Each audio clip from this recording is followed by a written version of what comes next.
as a could be a Trojan horse. Well, I guess I better get rid of it then. Yeah, you really should. That's it's do a quick Google search. Stealthy UEFI malware bypassing secure boot enabled. That would not execute that at all. Just delete it. All right, thank you. I will attend to that immediately after class. Be careful deleting stuff in your System 32, though. Yeah, I'll see if I can check it out first.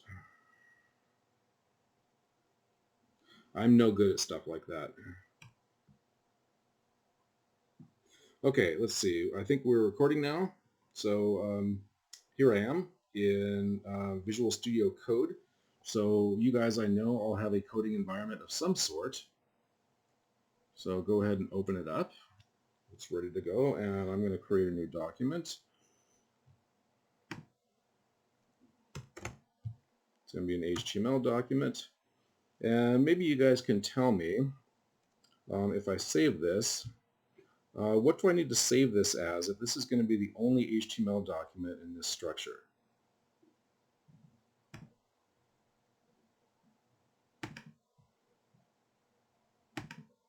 Any ideas? Index, yes indeed, good. We need to call this index.html. Index needs to be the name of the home page if it's a home page, and if there's only one page, then you want to call it index. Unless you receive some other instruction, if there's some other overriding concern. But generally speaking, just when in doubt, call it index.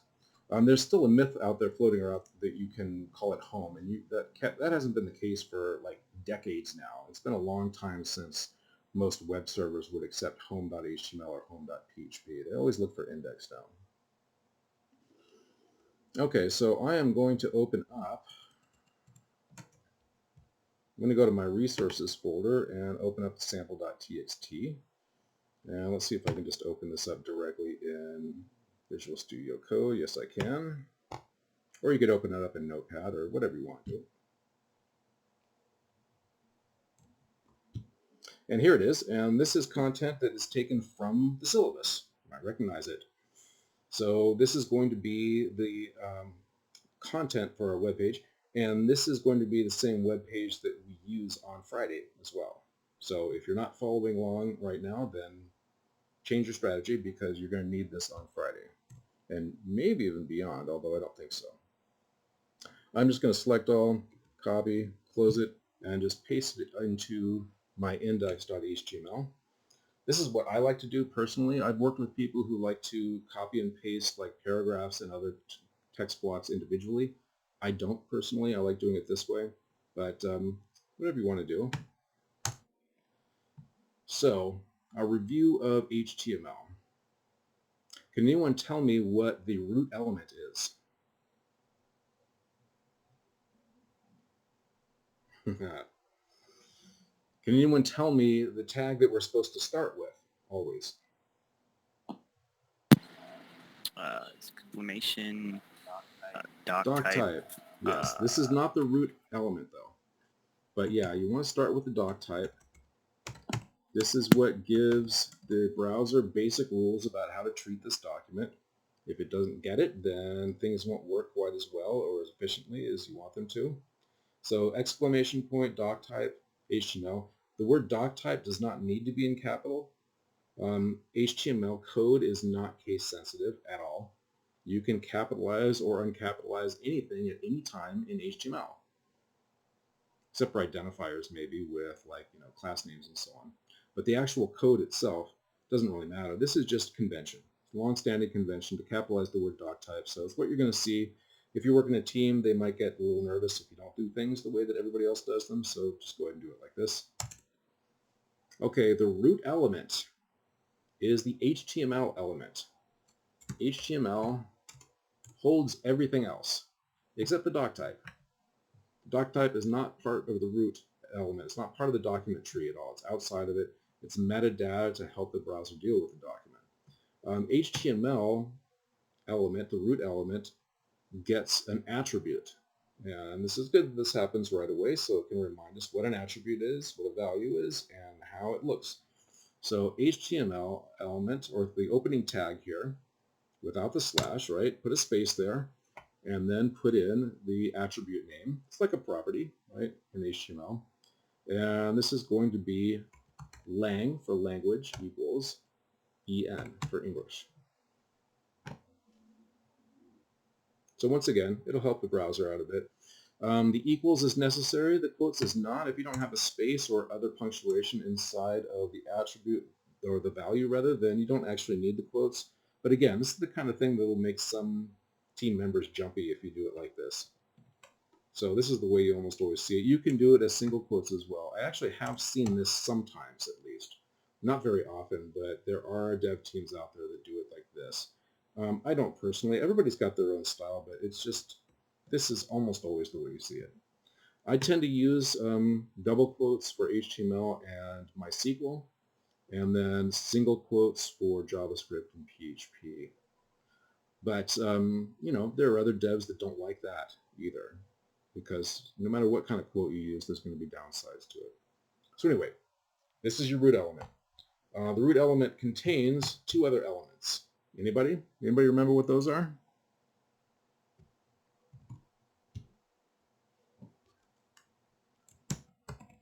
Head and what goes after head? Body, Body. yes. Head and body. Can't forget those guys. The head element, it was required to have at least one element inside of here. Who can tell me what it is?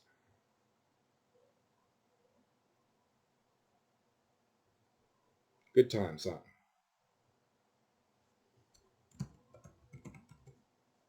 The head element must have a title element in it. Will not validate without a title. Generally speaking, if you're given a piece of content like this by a client or whatever, if there's like one block of just single line, you can generally, at the very top, you can generally take that as being, okay, so this is the title and it's also going to be the top level heading. So I will X this from my content and paste it in here. Some people like to copy and paste so they've got two versions until they're all done building. I don't. I get confused that way.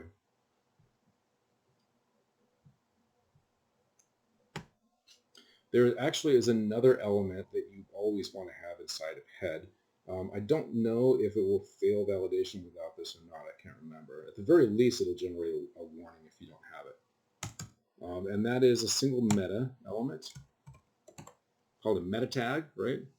And there are all different kinds of meta tags. Most of them have two attributes, a name attribute and a content attribute. So like meta name equals viewport, content equals, you know, whatever you're putting it in for the viewport information. But this one just has a single attribute, and it is char set for the character set.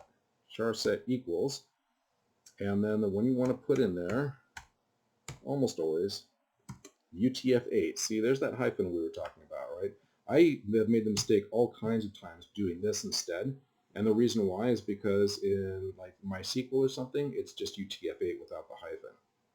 But in HTML, this is the way you do things. So put that hyphen in there.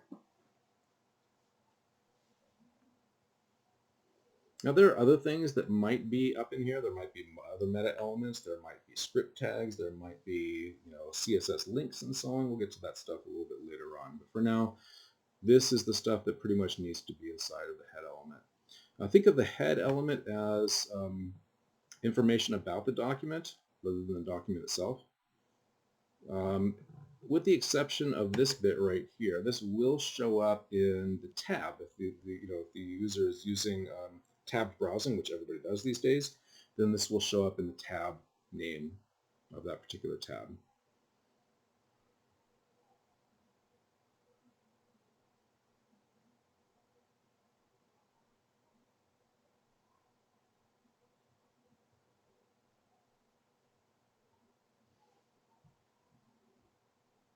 Okay, it's time for the body element. So this is where the content itself is going to go, including this bit here.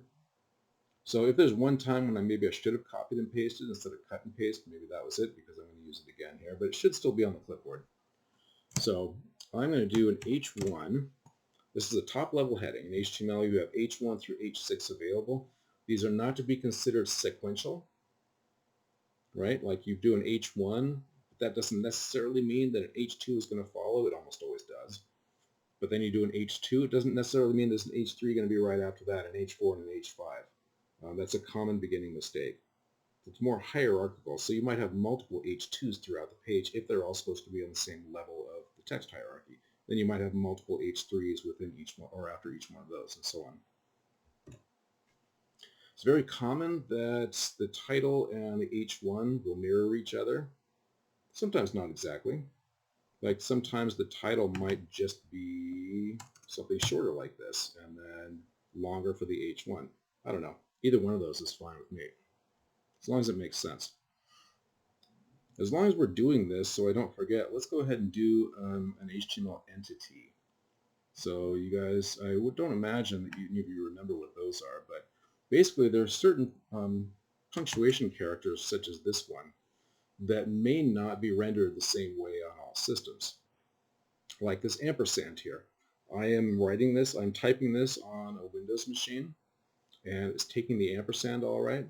But let's say I upload this HTML document to a web server, right? Post it online, publish it, and someone shows up trying to access that page on a Macintosh, then they may not see this ampersand. They may just see a box, which means like, yeah, I can't find this character. I can't figure out what this character is.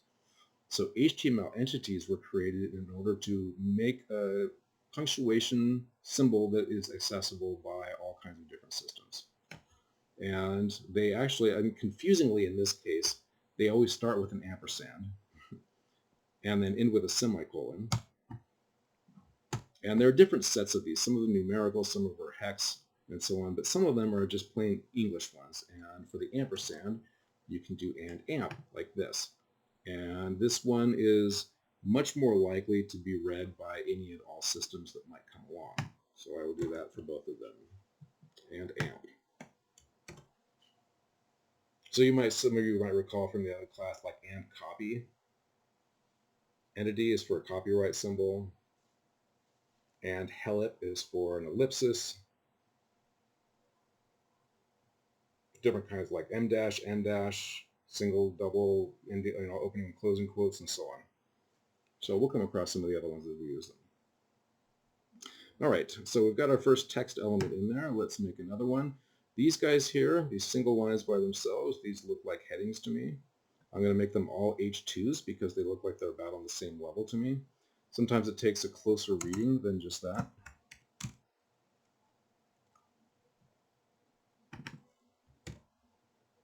There's my first H2.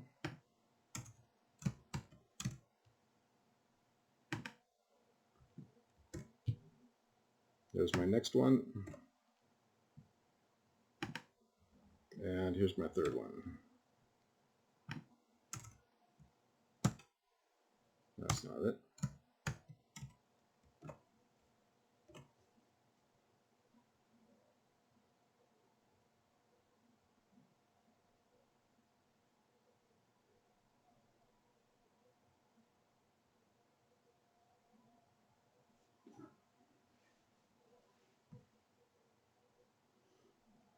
Now I'm going to do the first one and the last one because this one is going to be a little bit different. These looks like a paragraph. This looks like a paragraph. This looks like a couple paragraphs. This one looks like a list to me, so it's going to be treated a little bit differently. Does everybody have this so far? Everybody doing good? Let's go ahead and go forward here. So this one goes under description. It's going to be a P element for paragraph. Just paste it on in there.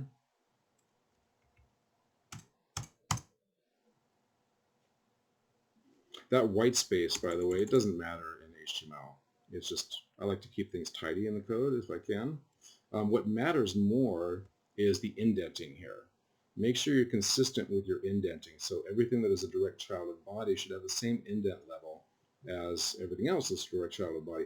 I've seen all kinds of people do like this, where you think, oh, well, the paragraph is like smaller than the H2, so it should be indented one further.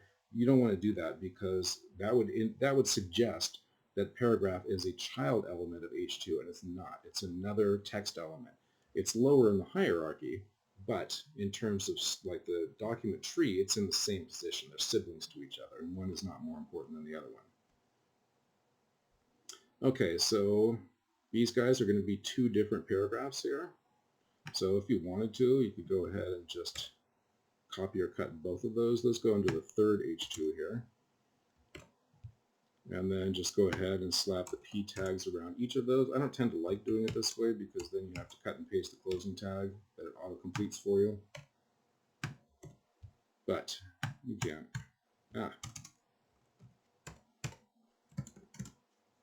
Like that. Like I already have a closing tag here, but it wants to put another one in there for me. I can't wait till AI starts to make it into some of these coding environments. Make our lives a little bit easier.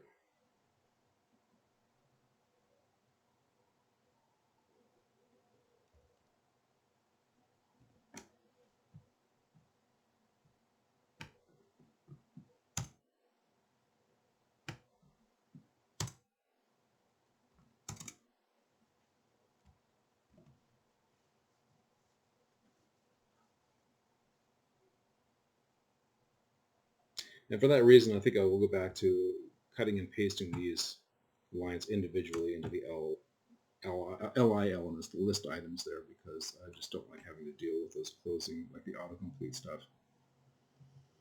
Okay, so at this point you should have an H1, 3 H2s, the first H2 followed by a single paragraph, and the last H2 followed by a couple of paragraphs. And then the middle H2, this is where we're going to put that list in there. So there are different kinds of lists in HTML. There are ordered lists with numbers, numerals. There are unordered lists with bullet points. There are definition lists that have two different levels, like a dictionary, like like the definition and then the description. And then there's a data list as well, which is actually a form element. But this is going to be an unordered list because there's no hierarchy, not hierarchy, sorry, there's no implied directionality to these, even though this client-side framework happens to come last. You could really mix these all up, and the kind of data or content that it tells us would be the same thing, right? It wouldn't destroy this content to have these mixed up. So that means it goes into a UL. Each one of these list items goes into, you guessed it, an LI element. So with each one of these, you're going to go ahead and do that. Or if you want to, copy and paste them all at once, and then you'll have to deal with autocomplete. It's up to you.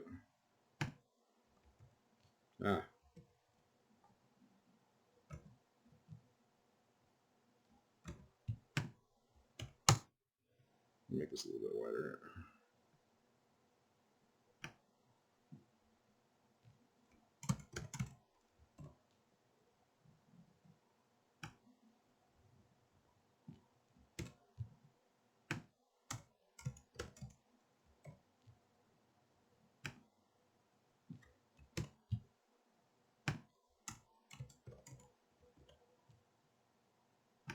All right, just two more.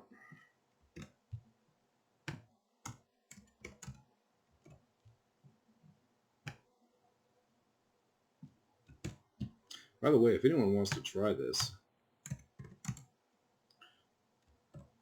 you could try taking that initial TXT file and copying and pasting it into ChatGPT with the instruction, build an HTML page with following content, and then see how it does. I had a few students try that this last time around, and we kind of laughed at some of the results because generally it did pretty well, but it made some really stupid mistakes every so often. Like there was no document that came out pristine. There were just weird errors all over the place.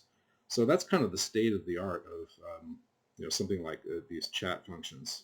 They can do amazing stuff, but they are definitely error prone at this point.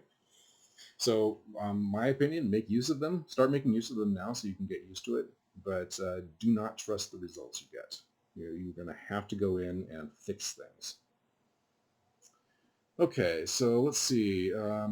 Not very much left to do. Let's see, as far as other text stuff in here, let's do an inline thing. Let's say, here's what I'm going to do. I'm going to take like the word textbook and bold it, and then as is commonly done, a title of a textbook is going to be in italic. But I'm not going to put it into an I tag, which is the traditional italic tag, because that has no semantic weight to it. Search engines will not give that any more important than anything else. But what I can do is I can put it into an emphasis tag. Maybe it's about time to open this up here so we can see the results. So here's what we've got so far. Structurally, it's all there. Looking good. So this is what I'm thinking. I'm thinking the word textbook, it's almost like an inline heading, right? In fact, you could decide to take the word textbook and computer and internet and like turn those into H3s above the paragraphs. That would be acceptable, I think.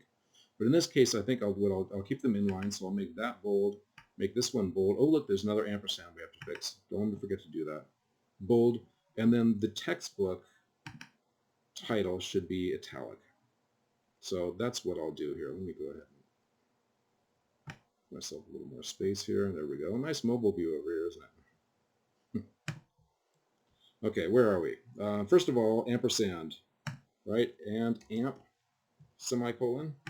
Doesn't look like there's any change over here, but remember, now it's readable by other systems. So the word textbook, let's bold that. But instead of doing just like a B tag, let's do strong, like this. The end result is that it will look bold.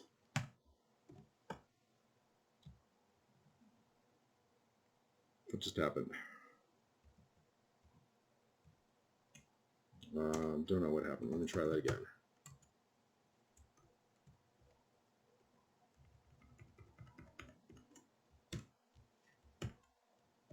There we go.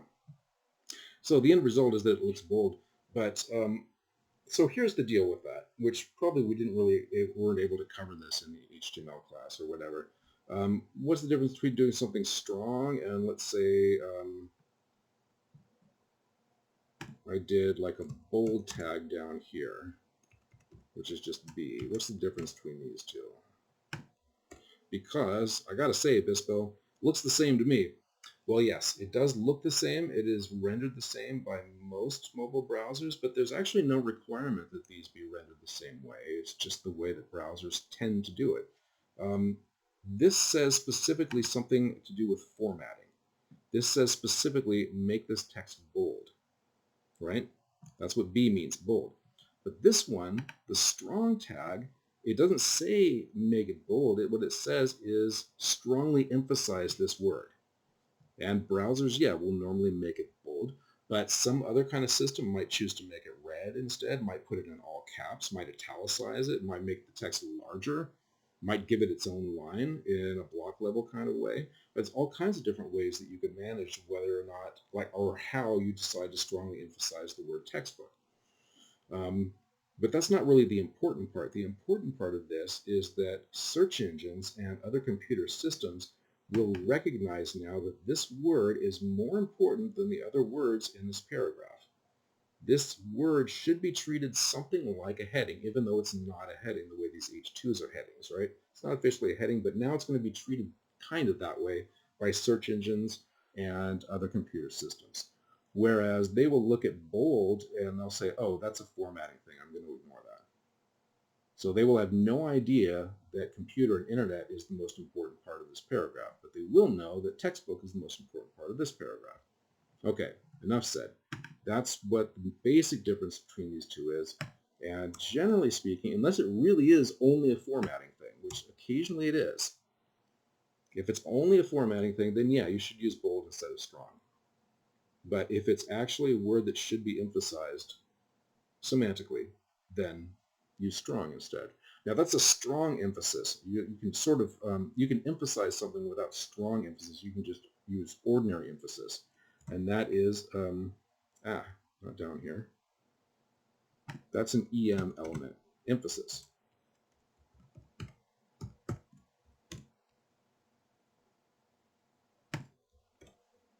Like so. So JavaScript, the definitive guide, the textbook. Book titles are traditionally made italic, and this serves double function, right? It does make it italic, which is the convention, but it also lets search engines know that, yeah, there's something special about this text as well. So there you have it. I see another opportunity for an HTML entity. So this right here, that is a straight quote. It's a straight single quote. It's being used as an apostrophe, which is the way that you will often receive content. It'll look like this. It's just a straight quote, but it doesn't look very good. It's certainly not a typographic quote.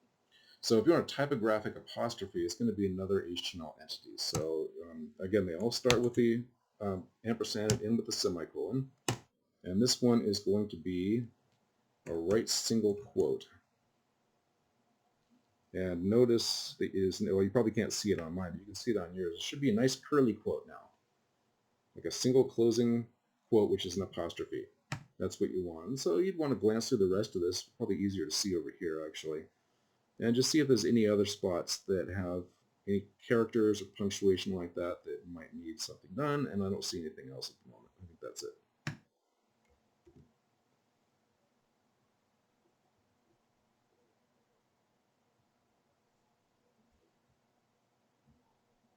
How's everybody doing? Anybody in trouble anywhere? You want me to like highlight a certain portion of the text for you to look at?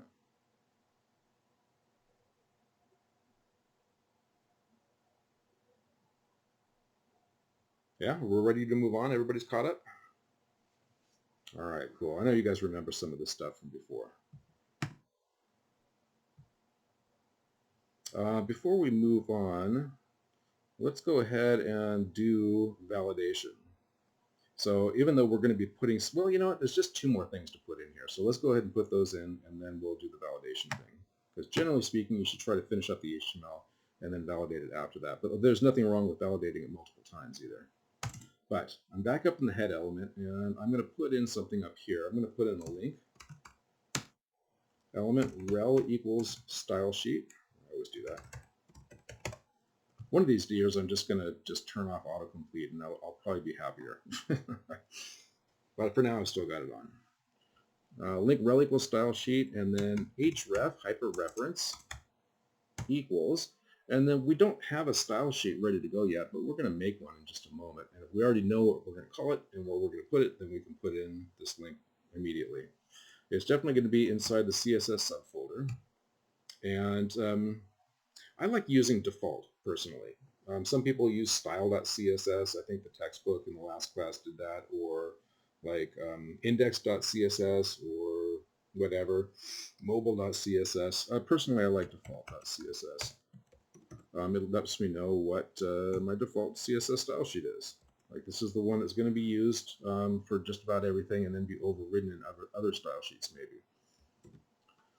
So the link goes up here. Now I was saying before that you might have multiple script elements. So a script source equals, and then the closing tag. This is to call in external JavaScripts. Use a script element. You used to have to put in type equals text/JavaScript. It's been a long time since you've had to do that, so don't do that. There is a use for type, though. It's when you bring in modules. So we'll definitely take a look at that probably in week 3, doing modular JavaScript. But this can go either in or both in at the bottom of the head element, or it can go into the bottom of the body element. You really don't see them anywhere else. In order for it to validate, the script element has to be either inside head or inside body. And generally speaking, you put them at the bottom of both. So let's put one down here as well, at the bottom of the body, inside body. And I'll just leave both of them empty for right now. So what's the difference between these two? Why would you put one up here versus down here? Well, there's a difference between the functioning of libraries and frameworks versus your own scripts that you use. There's a fundamental difference between them. Almost always, if you're calling in a library, like say you're calling in like jQuery or Vue or something like that, you want to put it up here. Almost always, you want the library completely loaded before your content loads.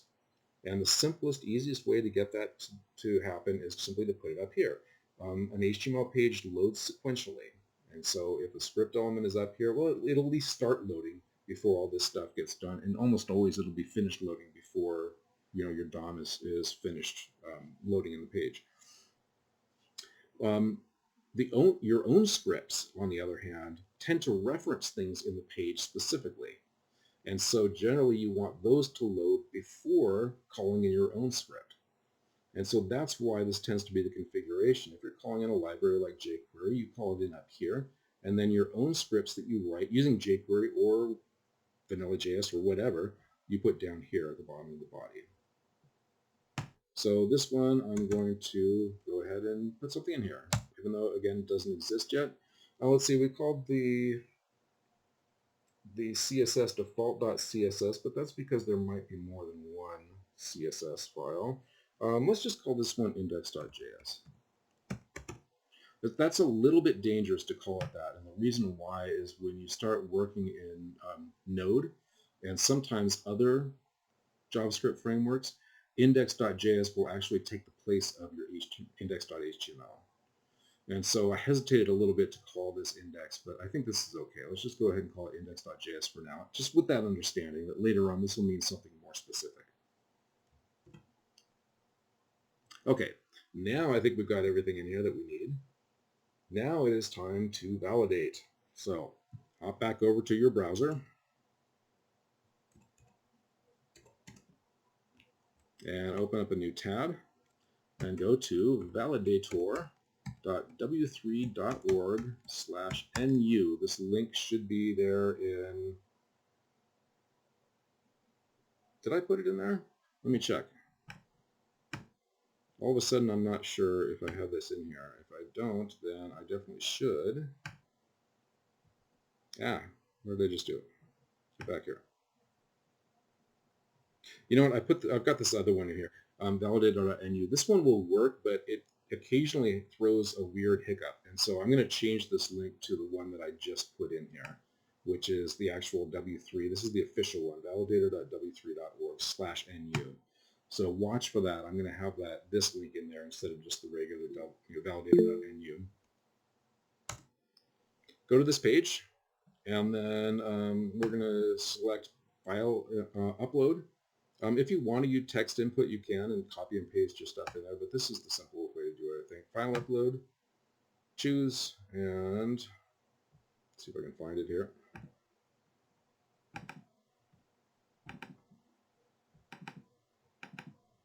There's our index.html. Check it. And you're looking for errors. And if they give you warnings, yellow warnings, those are worth reading too. Although some of them you may not be able to fix or may not want to fix. But definitely look for errors. So in this case, it's saying, hey, you have to have a value for the source attribute on the script element. You can't have this be empty. Okay, fine. So I was really just trying to teach a lesson, but let's go ahead and fix it. I will remove this, or you could put it inside of a comment. Let me go ahead and do that real quick just so you can see what it looks like. An HTML comment starts with exclamation and double hyphen, and it ends with a double hyphen and closing bracket. I will save that and go back to Validator and choose that file again.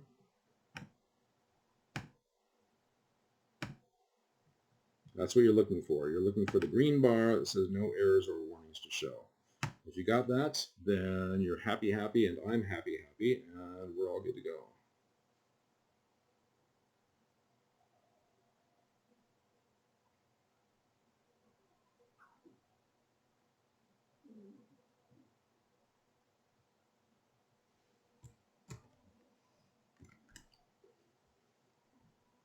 I think there was actually a little bit more that I meant to do with this HTML, and let's go ahead and do it as long as we're thinking about it here.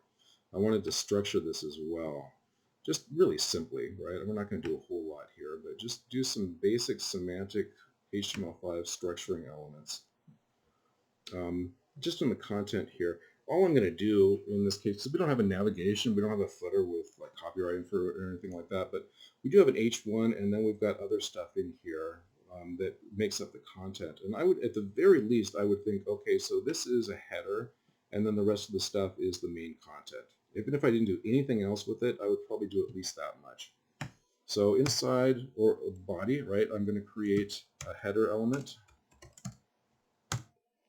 And then get that H1 into, nested inside the header, like so.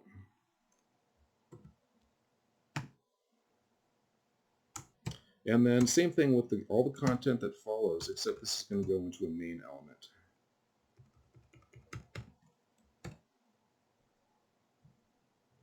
Except not the script element. That doesn't go inside main. That's not main content.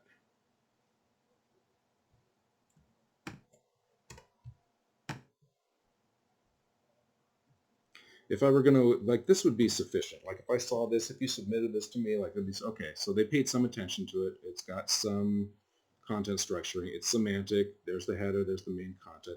If you wanted to take it any further at all, then I would, personally, if it were me, I would say, oh, look, this is really clearly split up into these sections, right? I've got an H2 for content following, another H2 with content following, another H2 with content following. That's really, really clear, right?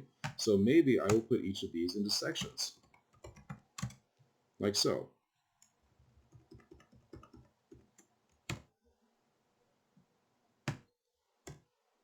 Oops.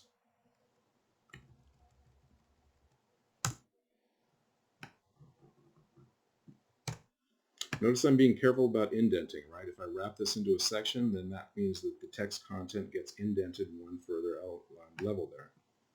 These I think I can just copy and paste so that I don't keep getting...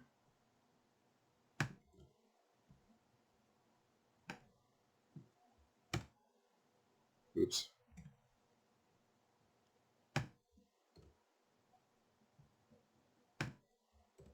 And remember the nesting thing. If the section opens inside main, then it also has to close inside main. It has to close before main closes.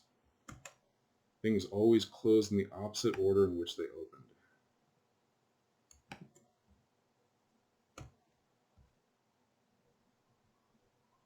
There we go. And then let's see, what else might I do? Okay, the last thing that we have not done here is to give anything a name.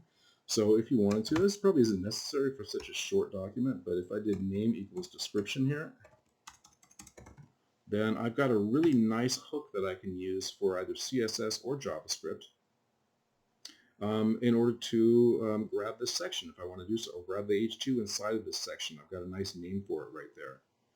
So let's do that for each of these. ID equals objectives. And something's wrong with my indenting here. This needs to be indented. There we go.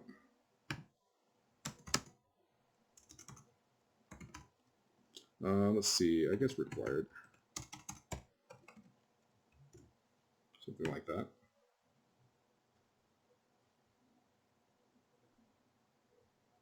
Now the other way to name something in HTML is to give it a class name. But I'm not really seeing a good place to put a class name here.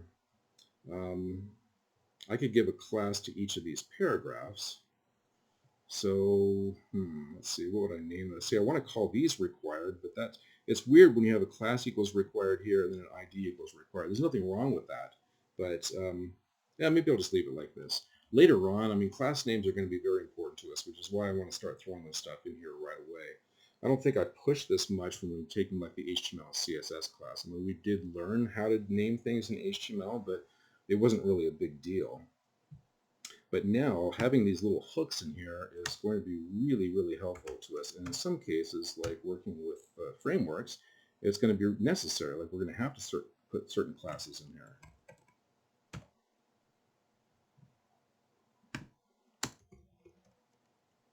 I'm going to go ahead and put required in here, even though it's bugging me a bit to have this ID be the same thing. But I can't think of what else I would call this. What I call this materials. You can always give it... like this is what I can't do.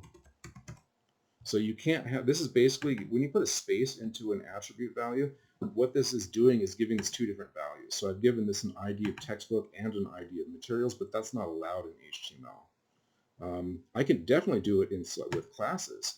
I could do like required and then textbook here. It can have two class names, and that's going to be a very common technique as well. We call this computer, I don't know, something like that.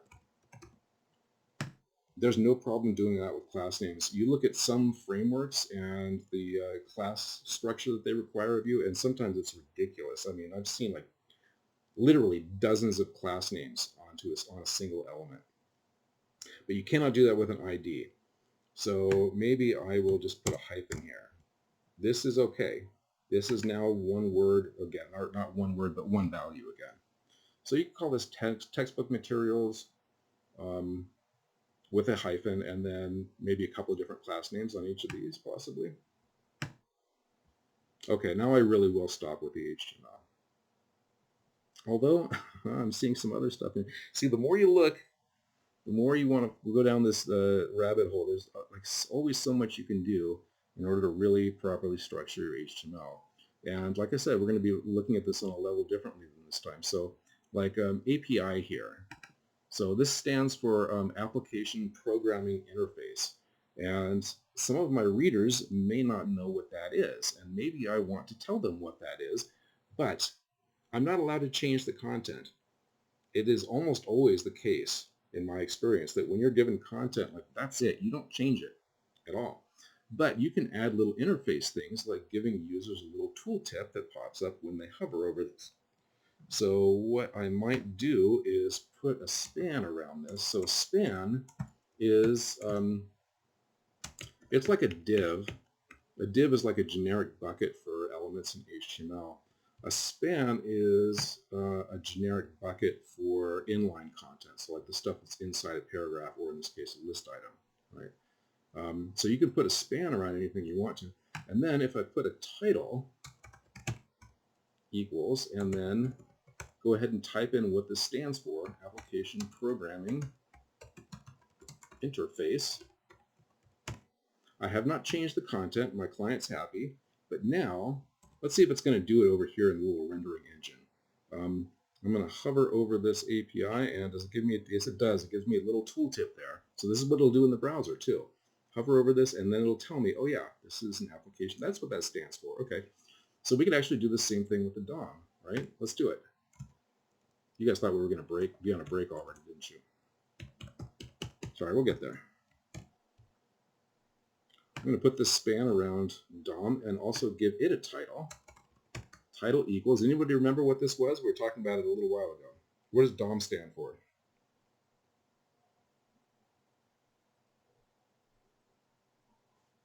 Haha. Document Object Model. Now technically, this is not the first time on the page this shows up, DOM. And so what I should really do is put it up here instead. So the first time it shows up. And some people will say put it on over every one of those. I don't think that's really necessary, but I might take this and move it up to the first time the DOM shows up here.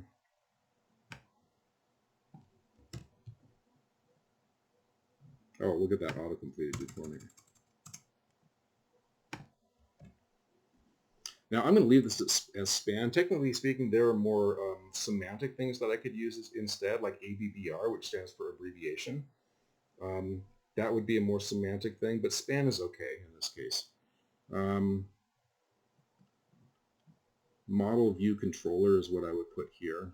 We were going to continue this, but I'll go ahead and stop there. So now that I've done this stuff, I'm going to save again, and once again, if you find new stuff to put in your HTML, then you go ahead and revalidate it here. Make sure you didn't add any errors. Nope, everything's okay.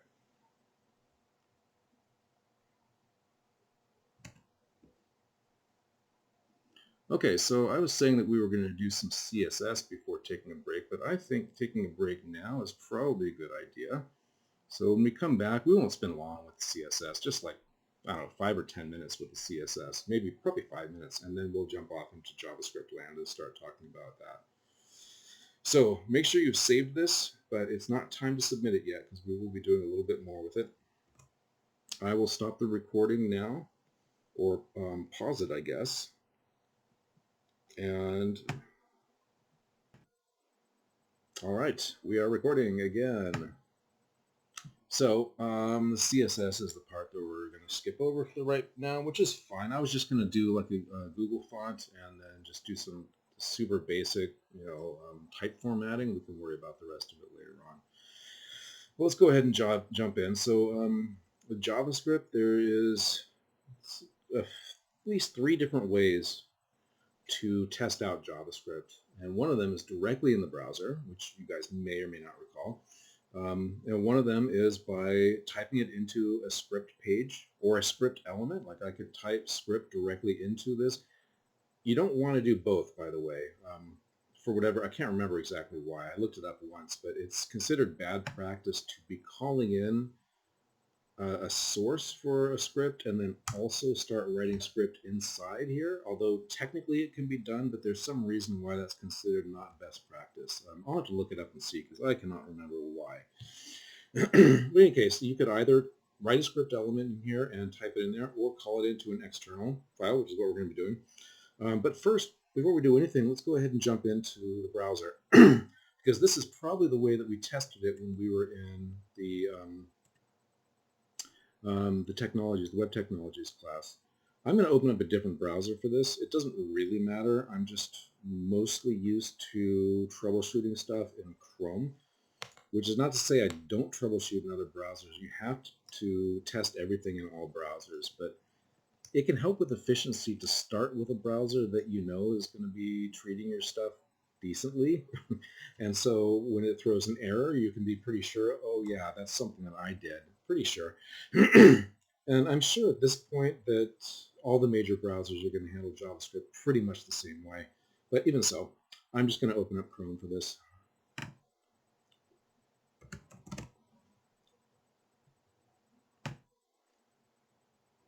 So whichever browser you're choosing, excuse me, I am going to start out but without opening anything at all. So this is just on just the first tab, like the Google page, right? And it's going to be some combination of Control-I or Control-Shift-I or Control-Alt-I or something like that. But like in Chrome, I just hit Control-Shift-I, and I is for Inspector. You can also get here by right-clicking anywhere on the page and just going down to Inspect. If you're in, I think, Firefox, it says Inspect Element instead. It's going to be something like that, right?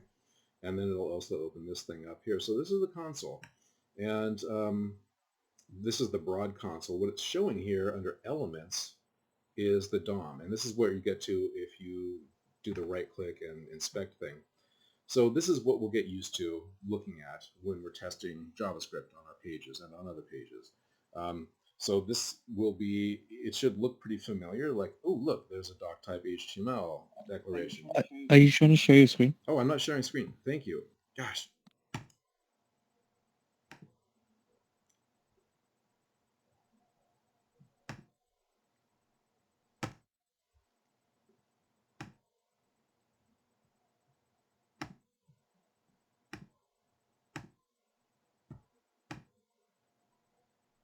There we go. Thank you for letting me know. I would have gone through the whole thing without you guys being able to see what I'm doing. And make sure you guys do, please. Do let me know. So, yes, I'm over here in Chrome, and I just opened up the first tab. And you can either hit Control-Shift-I, and that'll get you here. Or if you right-click and go to Inspect, then it'll take you to the elements. So this here is the DOM. And this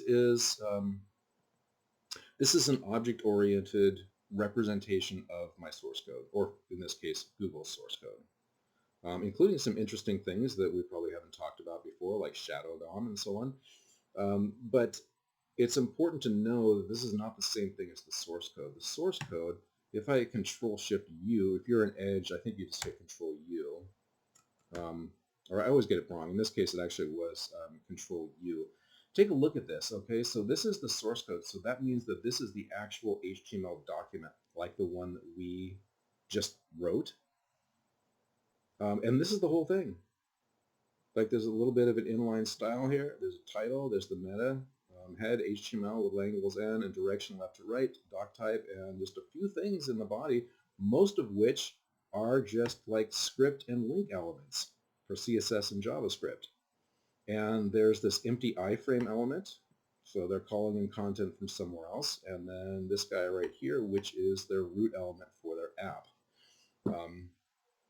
This is what you typically see when you're talking about what's called a single page application, which means that all of your stuff is being called into a mostly or completely empty page, and then whatever routing you're doing has to do with different content being called into that page, and without you actually going to a different URL in the address bar. That's not always the right thing. It's not always done that way. I mean, if you do like Google search, type something in and hit enter or whatever, it will take you to a different URL. So in some cases it does that, but usually you're talking about SPA, single page application, and this is what they look like. There's just nothing on there. And then you go to the elements here and look at all this stuff, right? There's a lot of stuff that's been added via JavaScript. This is the one, the DOM is the one that's changeable. It's mutable, it's dynamic. So you can use JavaScript to add elements to this. You can use JavaScript to remove elements. You can alter elements. You can give them different class names, remove class names, reorder them, put different content in them. You can do all this stuff with JavaScript, and this stuff will keep changing over and over again, right? And it can change any number of times. This thing here will never change. It's just there in the background. So no matter what changes you make to the document, if you refresh the page, it goes back to this. And then it calls in whatever stuff that is doing on initializing the page.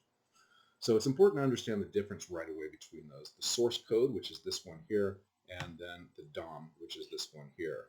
The source code never changes. The DOM constantly changes. The console is the next one over.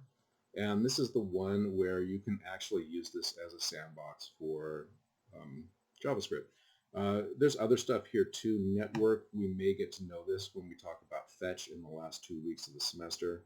I'm not sure to what extent we'll have time for that, but we may. But yeah, the console, this is where you want to go to start playing around with just basic JavaScript. And when you use what may be the most common statement in JavaScript, which is logging something to the console, you're logging it to here. So in the script, if you type like console.log hello world or whatever, it'll show up here, and we're going to do that in a little bit. But let's just go ahead and start by just typing in some stuff here. So if you just type in hello world here, in quotes, you can use single quotes or double quotes or backtick quotes. Let me show you what those look like in just a moment. But most browsers at this point will give you a little preview of what the resulting value is of this. What's the returned value of this right off the bat. And so if I hit return, notice that like the Chrome console prefers single quotes to double quotes. Doesn't matter, same kind of thing. Another kind of quote which you can use in JavaScript is the backtick quote. This is called a template literal or a string literal. And no, all of them are string literal. So yeah, I should call it template literal. This is a special kind of string in JavaScript that you can do certain things with it, like interpolate the value of a function or a variable, like right smack in the middle of it, kind of like you can in PHP when you're using double quotes. So there's, I think, a growing percentage, from what I've read, of JavaScript developers who are just starting to use the backticks for everything, because it gets rid of some of the issues that might occur with the other quotes. For instance, if you're doing a string for, I don't know, Shakey's Pizza, I don't know why that came into my head right now. It's been decades since I've had one of those. But take a look at this. If I use single quotes, then this isn't going to work because it's meant to be an apostrophe, but JavaScript has no way of distinctifying that, if that's a word, from the other ones. And so what it thinks here is that, okay, I've got a string here, and then I've got a bunch of stuff which I think is supposed to be identifiers for something else, but I don't know what those things are. And then there's this stray ending quote here, so I'm going to get this error here. So yeah, this identifier here, it's thinking that this is like referencing something else, like a function or a variable or something, and I don't know what S means, dude. So that's one problem with single quotes. So even though I tend to use the single quotes personally, there are a lot of developers out there who say, no, this is the worst kind of quote that you can use. Like, seriously. The other ones, the double ones, like the hello world, and by the way, I don't have to type that in. I can hit the up arrow, just like I'm sure you guys know that you can do that in the console, right? Or I mean in the command line. Seems the same thing here. I hit the up world until I get to the double quotes. So if I use the double quotes here, then I can put single quotes inside of them. Like the Shakey's Pizza, that problem will go away, right? Like, so if I do Shakey's Pizza, but do it in double quotes instead, no problem. Like that whole issue that I had up here goes away. But now I just have to remember if I've got nested quotes inside of here that I use single quotes inside of those. So if like Shakey's Pizza was quoting somebody else, I wouldn't be able to use double quotes for that inner quote.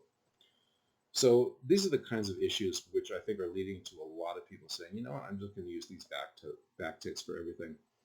And when they first showed up half a decade or more ago, yeah, I guess about 2016, that was not advisable because whenever something new shows up in JavaScript, it always, not always, but very often, almost always, I think, runs very slowly in the browser. So whenever they like introduce a new loop or something like that, it's generally advised, yeah, don't use this loop much yet because it's going to be really slow until the browsers figure out an efficient way to implement it and so on. But that has gone away at this point. It's been the better part of a decade now, and I think that these are almost, if not as quick as the other quotes. So if you want to get yourself in the habit of using these right off the bat, I wouldn't have a problem with that personally. So this guy here is a string, as I'm sure you guys are aware from C. You guys learned C++. JavaScript is another C-based language, so a lot of this stuff is going to be very similar to what you already know. When I'm teaching you the JavaScript stuff over the next few weeks, I'm going to try to emphasize whatever's different about JavaScript. For instance, these backtick quotes, which as far as I know, don't exist in other scripting languages, at least none that I've seen. And like when we do loops, I mean, of course, you know the classic for loop, and it looks exactly the same way in JavaScript, or almost exactly. But I'll try to push us in the direction of doing like for of loops and for each loops and stuff like that that might not be in C++. So, but anyway, these are all strings. A string is, it's called, what am I thinking? It's not an elemental, it's a literal. So right, these are literal values, which means they're immutable. So a string actually cannot change its value. You can add to a string, or you can access different characters within a string. It basically, JavaScript treats this like an array of characters. But you can't actually change the string. It's immutable once it's there. A number is also immutable. The number 14, for instance, is like it doesn't even make sense to say, hey, I'm going to change the value of the number 14, right? Like it doesn't even compute. So a number is also a literal value. It's something that's immutable. It's just going to be there forever. Things like null are immutable. Null means there is no value to this whatsoever. There's a variable there, or there's some kind of identifier, but it has no value. So it's null, which is not the same thing as undefined, which means that there literally just is nothing here. Like there's no variable, there's nothing, or else like it hasn't been given a definition of any sort. They're not quite the same thing. Undefined is not actually, if I called that a literal just now, it actually is not. It's not a literal, it's just a variable name that's included within the lexicon of JavaScript. But null is a literal value. So we got, like, see, strings. We did some numbers. There's also floating point numbers, right? So 3.1416, or I did 5, but okay, close enough, right? 3.1459. That's a floating point number. That's also a literal, immutable in value. They're Booleans, so values that mean either true or false. So I'm not sure in C++ if you use true or false, or if you use 0 and 1, or 1 and 0. But in JavaScript, you use true or false. So like true, or you know, a new Boolean. Basically, those are Boolean values here, like 1 and 0 there. Let's see, we did null, and let's do some very basic identifiers and reserved words here. So when you're creating a variable, this is actually chapter 3 stuff, I think. Yeah, this is chapter 3.10, I remember now. But when you're creating variables, every other scripting language that I've looked at, I think, when you're creating a variable, you have to do two things. One, you have to tell it what data type it's going to be. Like, hey, is this a variable that's referencing a string? Is it referencing a number? What's it referencing? And then you have to give it an initial value, even if it's just an empty string or something. In JavaScript, you don't need to do any of those things. You don't have to do either of those things. You don't have to give it an initial value. And not only do you not have to declare the data type, there really isn't any way of doing it in JavaScript. There is something called TypeScript, which some people swear by. I've never used it on a project. I've looked at it before, and personally, I think that I don't want to say it wouldn't be worth it. I think that there are plenty of developers who could argue with me on that and show me why I'm wrong about that.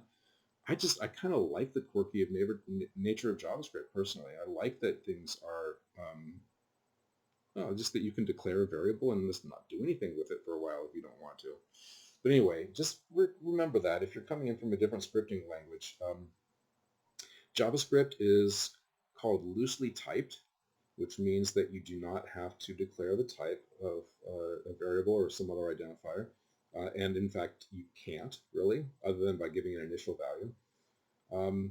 And it also means that the type of a variable can be changed at any time to something else. And JavaScript is not going to kick a fuss about you. So let me show you what I mean right off the bat here. Let's say, I'm just going to say var x. Okay. Now this is a statement in JavaScript, which means you're really supposed to put a semicolon at the end, but you don't have to. We'll get into some of that in a little bit here. But var x, and either with or without the semicolon, and hit enter, and it doesn't do anything with it. See, but it didn't complain. It returned undefined, as it does. But like I don't have any value to this, and I don't have any data type to this. But it's okay with that. It just says, okay, I've made a bucket for data here. If you decide to use it later on, fine. If not, I don't care. No problem. If I now hit X to call this back again, it's just going to say undefined. But it's not giving me errors. In any other scripting language I've ever looked at, it would throw errors at me. Well, it would have thrown errors at me here when I try to declare this. So let's go ahead and declare a variable and give it an initial value this time. So I'm going to say var y equals hello world, right? So now I've declared a variable and I've given it an initial value here, and I've used the single equals operator. We'll talk about double equals and triple equals later on. For now, if you're assigning something, like I'm assigning the initial value to this variable, single equals. Now it still returns undefined now, as it does, because it's not, I haven't asked it to actually return a value here.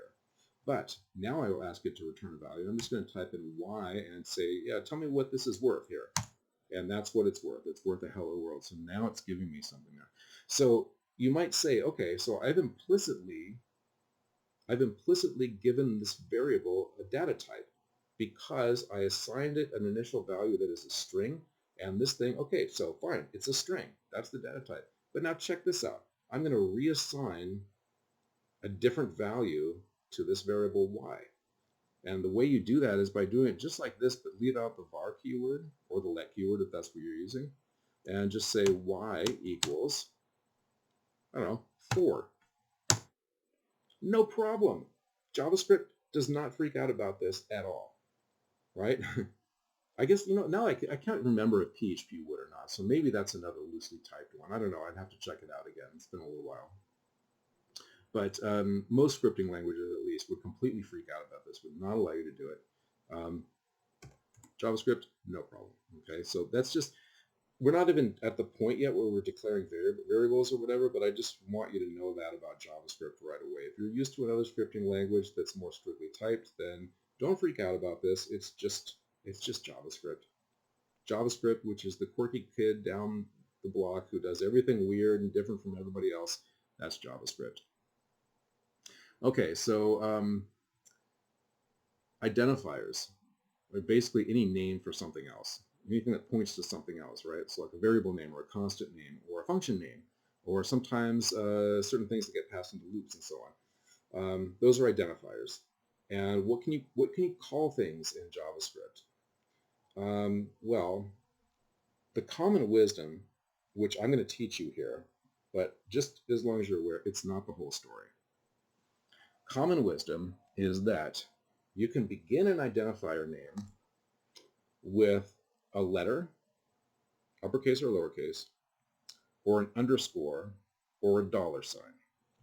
So I could say something like dir with a $sign at the beginning, or let's see, actually I need to do actually make it into something. Oops. I'll just assign it an empty string to start with, which is a pretty common thing to do. So that's no problem, right? Starting with a $sign. I can also start with an underscore like that, and that's okay. I can start with a letter. So like just this without $sign or equal. I'm going to stop doing that. Just do varchar. That works too. So any one of these works.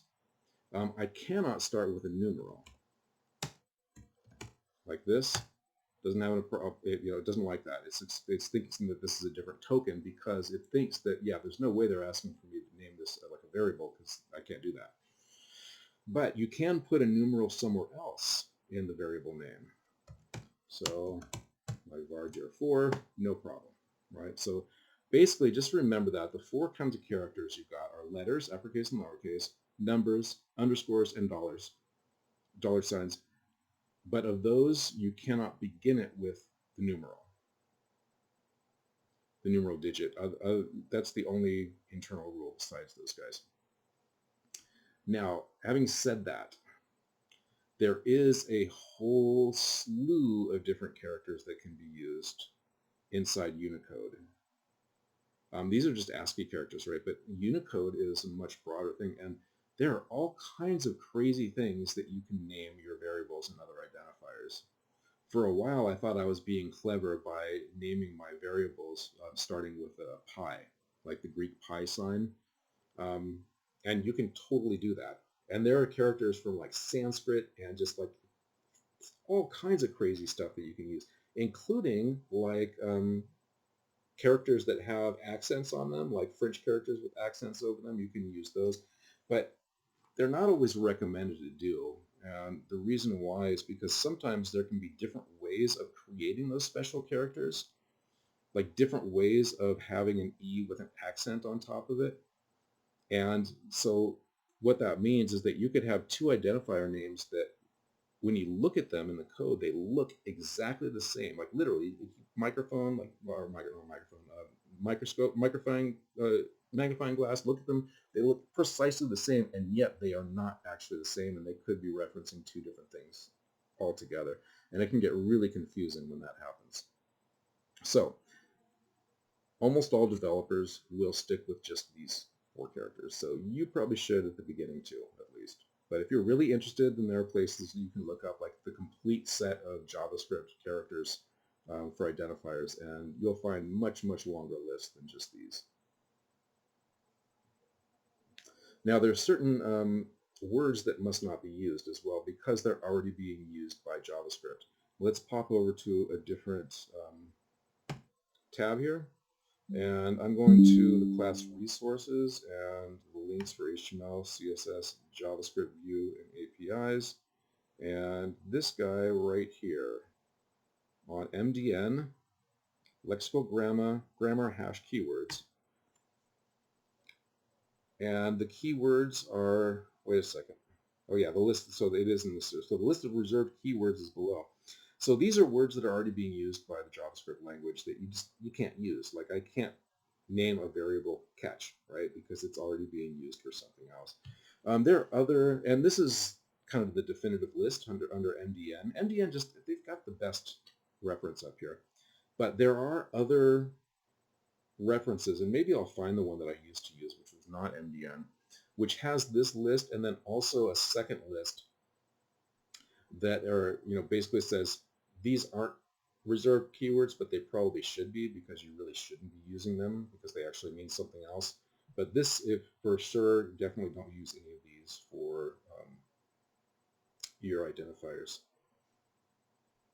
This is going into a little bit of that Unicode stuff that I was talking about, where you can get special characters and so on. So anyway, I won't go further into that.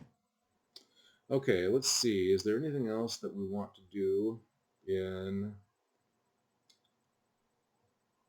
the sandbox here? And yeah, I guess we can.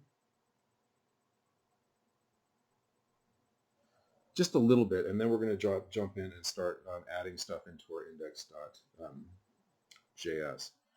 So the optional semicolon thing, you guys have seen me mess around with that. So like when I did var x, like I didn't put a semicolon at the end there. So semicolons,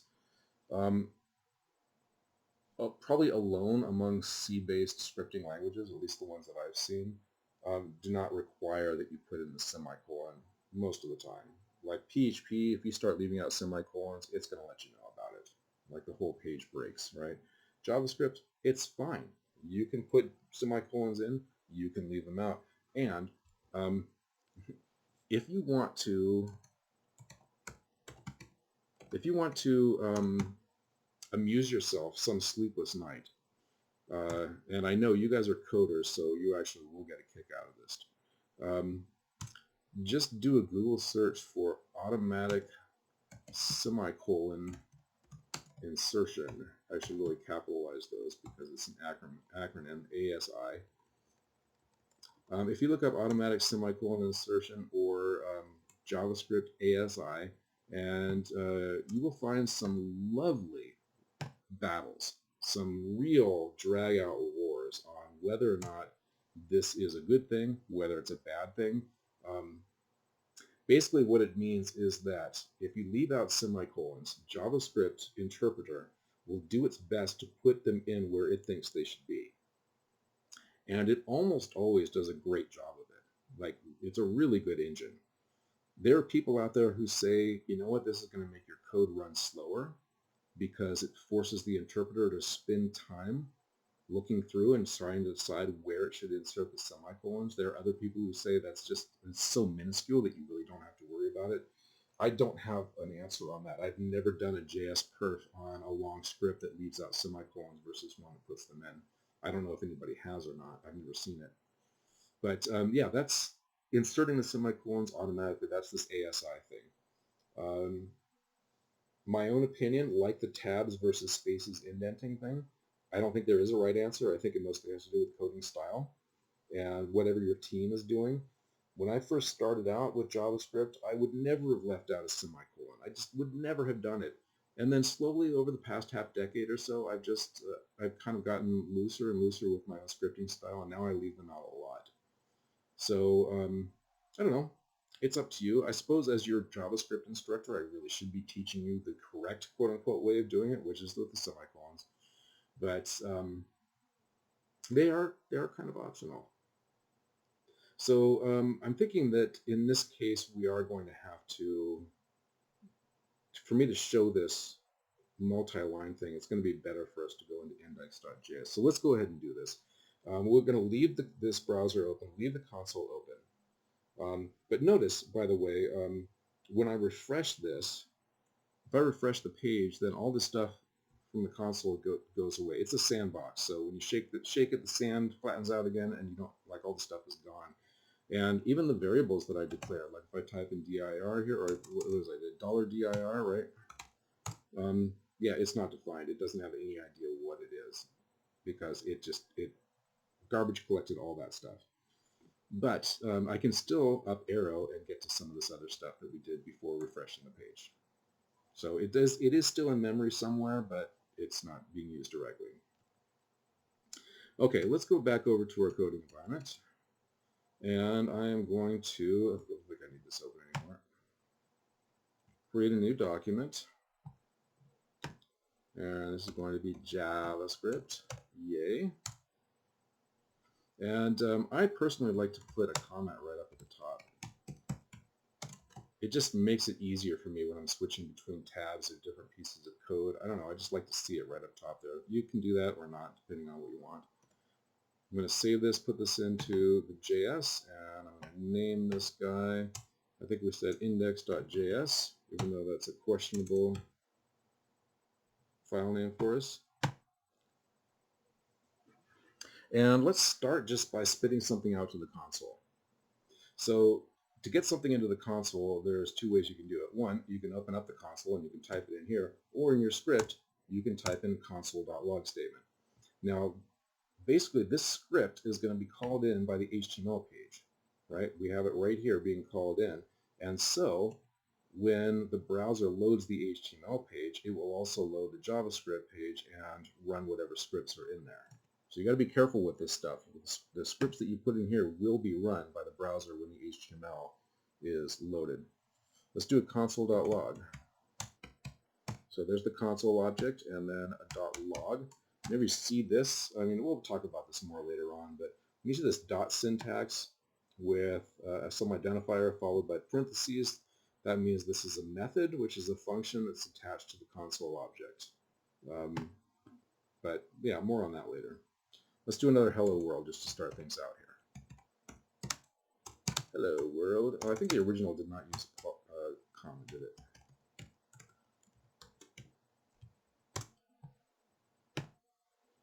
So save this here. Now when we go over to the browser and Control R refresh. Oh, and it didn't do it. Why didn't it do it? It should have done it. Did I not save something? It's index.js. Oh, haha. I'm still at Google's page. I didn't load up my page. That might help. Let me do Control O, and they're going to give me. It's not even going to give me. Okay.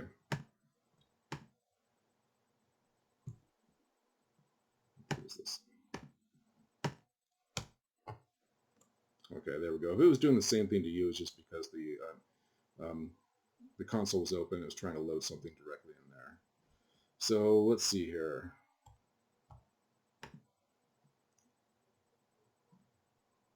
Ah, there we go.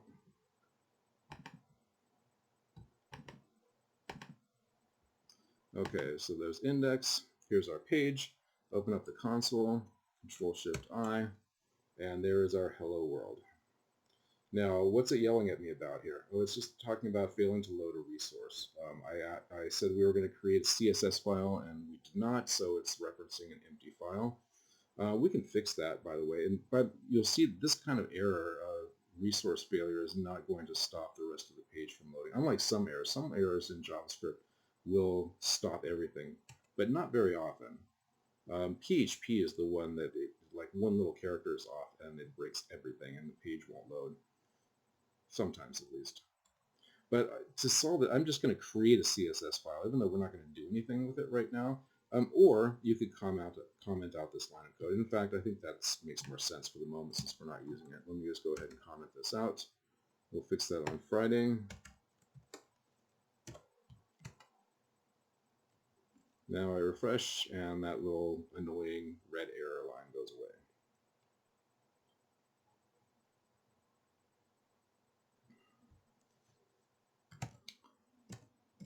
Okay, so back to our script here. And notice I put a semicolon at the end of this line. Okay, good. So let's declare a couple of quick things without using semicolon. And I'm going to kind of switch here between using the var keyword to the let keyword. So before I was doing like, var L equals whatever. But lately being like in the last decade or so, I've gotten used to using let instead, which is preferable for a few reasons to get in the habit of using let instead of var. For now, it really doesn't make any difference though. But I'm going to say let A equal 3. And then without using a semicolon, say let B equal 4. And then let's do another console.log. Or in fact, let's not do another console.log, but let's just access them in the console, which we can do. So I'm going to save this, no semicolon between those two, pop over here, refresh the page, and just type in A and return. And there it gives our value of 3. And B, which is the second one, return, gives our value of 4. No problem. However, if we had these on the same line, I'm going to keep doing, I'm going to do a C and a D here. Let's say I do this, let C equal 5 and let D equal 6. This is a problem. Notice that I'm getting some warning messages right here with this curly underscore here. This does not work. The whole reason why this works is because of automatic semicolon insertion. The JavaScript interpreter is going through and saying these two lines only make sense if I put a semicolon here at the end of this line. And so I'm going to do that. And so these two read as, excuse me. Actually, I made a big fat mistake here. That's what I meant to do. Later on, we can talk, if anybody remembers, we can talk about why it still worked even though I had an extra equals in there. For now, I don't want to go there. Actually, yeah, let's do it. I mean, we've just been talking about why JavaScript is so quirky. JavaScript is treating this as two different statements here. There's a let, and in basically the let equal is being done on its own. And then a equals 3, you can actually declare a variable without using either let or var. You could just say a equals 3 and it would work. That's why that statement, that weird looking statement with the error in it, didn't throw an error. It's because you can do this. It's not recommended that you do this, because whenever you do it like this, you're putting the variable into what's called the global scope, which means it's available from everywhere, and that's usually not a good thing. Okay, I won't say anything more about that for right now. But anyway, this is what I meant to type in. But this guy does not work. It does not know, it's not smart enough to put a semicolon in the middle of a line. The interpreter is not. ASI will not do that for you. It will do them if they're on separate lines. It's smart enough to do that, but it's not smart enough to put it in the middle of the line here. So if I save this and go over here and refresh, I'm getting a big fat error message. It's not going to work. But you can get some really weird stuff here. So this is an example from the textbook that I thought was kind of cool. Let's see. Let's go.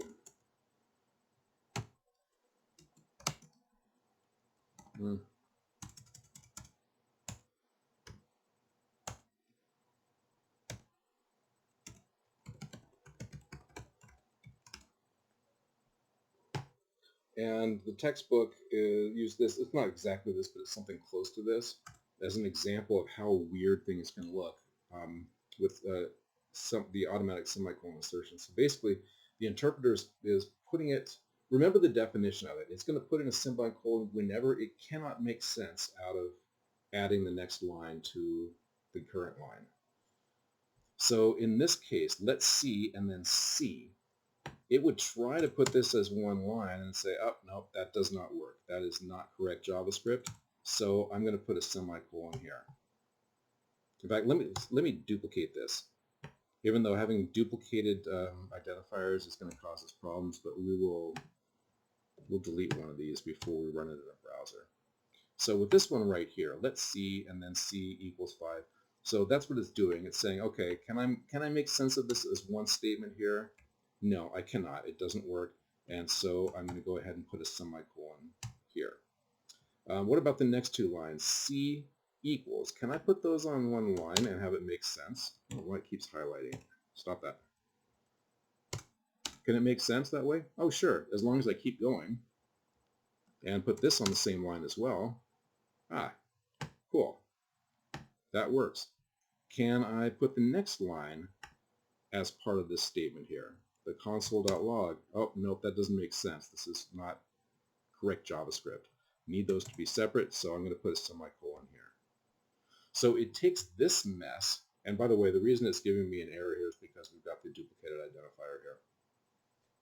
But it takes this mess here and turns it into this, 3 lines of code. So let's test it.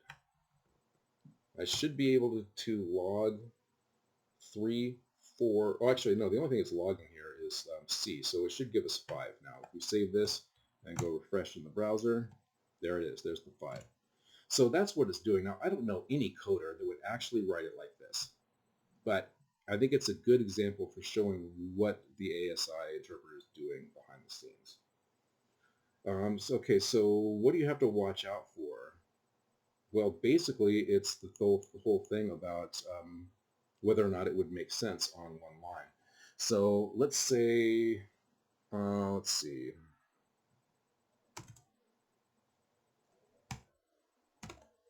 Let x equals 0.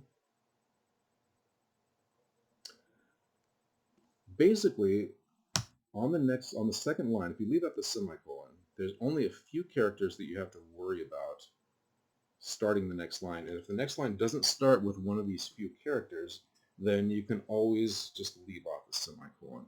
And the characters are when you have an opening parenthesis there, or an opening square bracket, or an opening slash, or what else? Okay, like a plus or a minus, which are operators, right? So let equals 0, and if I do a plus here, it's going to try to concatenate with that with something else. So just those, as far as I can think of, just those 5, right? So opening bracket, opening parenthesis, opening slash, plus, or minus. I don't think there's anything else that you ever have to worry about. That as long as you keep those 5 in your brain, then you can leave the semicolons off. So let's say I want to do, well, this is going to be kind of a complex loop here, but let's say I want to do x plus 1, and x plus 2. Sorry, my typing is no good tonight. For each is one of the fun loops that we'll look at in JavaScript. You don't have to remember it right now. Let's say I do something like this, and I'm intending this to be 2 lines. So I'm creating a variable called x on one line and assigning an initial value of 0. And then I want it to loop through 0, 0 plus 1, which is 1, and 0 plus 2, which is 2. Loop through those and log each one to the console. The formatting might be a little bit weird on this one. But this is one of those cases where I would be in trouble putting these on 2 lines without a semicolon in between them. Because, well, first of all, let's just check it and see. Should give me an A out. It's giving me an error. And basically what it's doing is ASI is saying, okay, can I interpret this as one line? Oh, why, yes, I can. Like that is something that, and then this is not correct JavaScript, like it wouldn't actually work. It's going to throw an error. But that's what the ASI is trying to do. That's what the interpreter is trying to do here. And that's why it's throwing an error, because this won't work like this. But if we put a semicolon between them, like this, yeah, that works. It looped through those. And like I said, the formatting is a bit weird on here, but that's what it would take. So this is one of those cases where ASI would fail. Like the automatic insertion would not work in this case. It would not put one there, and as a result, these two things, and that's even if you like put a bunch of lines between them, it's still going to throw an error. Like it doesn't know how to deal with that. So what some people do is whenever you have one of these characters, again, just one of these 5 characters, right? Whenever you have one of these, then you just go ahead and start that line with a semicolon. And that works just as well. JavaScript doesn't care about white space, hardly ever, except in strings. But like I was just pointing out, like you could have all kinds of spaces between there. You can have carriage returns, new lines. You can have like extra spaces in between, any of this stuff. It doesn't care about any of this stuff. So you can put the semicolon here, or just remember, whenever one of those 5 characters starts a line, I'm just going to put a semicolon at the beginning. And then go over here and refresh, and you see it works again. Or you could just say, you know what, screw it. I'm just going to use semicolons at the end of the statements, just like I'm used to doing from C++. The problem with that, there's always a problem, right? There's always a problem. When you do, and I know we haven't gotten to functions in loop or anything, but if I do like a function declaration,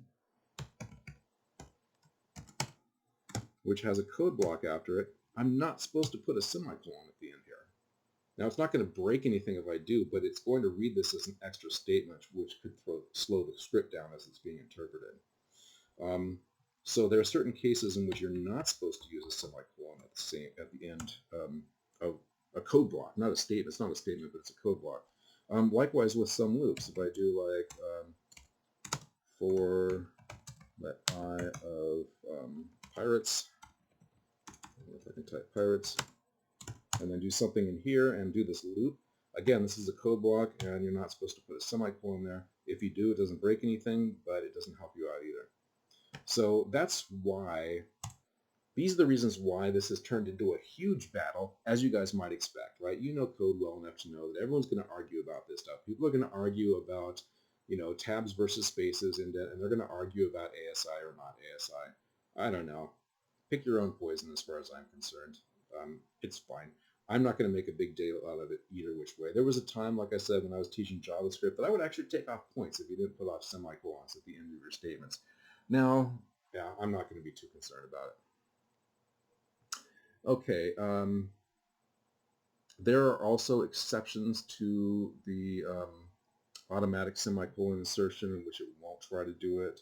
Those mostly have to do with loops, so maybe we'll talk about it when we get to loops, like keywords like return that will break you out of a function or a loop, or throw or break or continue, those kinds of things.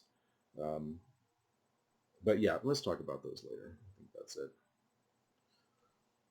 Okay, so this is actually, with some extra stuff thrown in, this is about what Chapter 2 goes into. So Chapter 3, which I'm not really going to get into right now, but this is what you guys are going to be dealing with on Friday when I give you a lab to do for those 3 hours, 7 to 10, Friday evening. And it's going to deal with data types, like string versus you know, numeral, floating point. It's going to deal with primitive data types. That's the word I was trying to think of before. I'm so sorry. When I said literals before, it's primitive data types is the word I was trying to think of. Primitive data types are the things like strings and numbers and so on, and dates and so on, that are not mutable, versus objects or reference items that are mutable. So primitive items. So yeah, data types, the values that can be given to them. I can't remember if the reading I gave you has to do with that implicit data conversion, but we already just did that in the browser console, so that's fine. You'll learn about that. 3.10 goes into variable declaration and assignment. I'll talk about some of the differences between like the var keyword versus the let keyword, things like that. And like declaring constants versus variables. A constant is simply something that is not intended to be changeable, although in some cases it can be. I'm having you skip certain sections of Chapter 3. The stuff on symbols, which is cool and fun, but it's newer in JavaScript, and I don't consider it critical to what we're doing here. The global object, although we will certainly talk about that. And then actually, yeah, okay, the section on primitive values and mutable objects, I'm actually having to skip over that, but we'll deal with that some more, type conversions and so on. So really, it's numbers, text, Boolean values, null and defined, those four, and then 310, which is variable declaration and assignment. So, any questions about anything?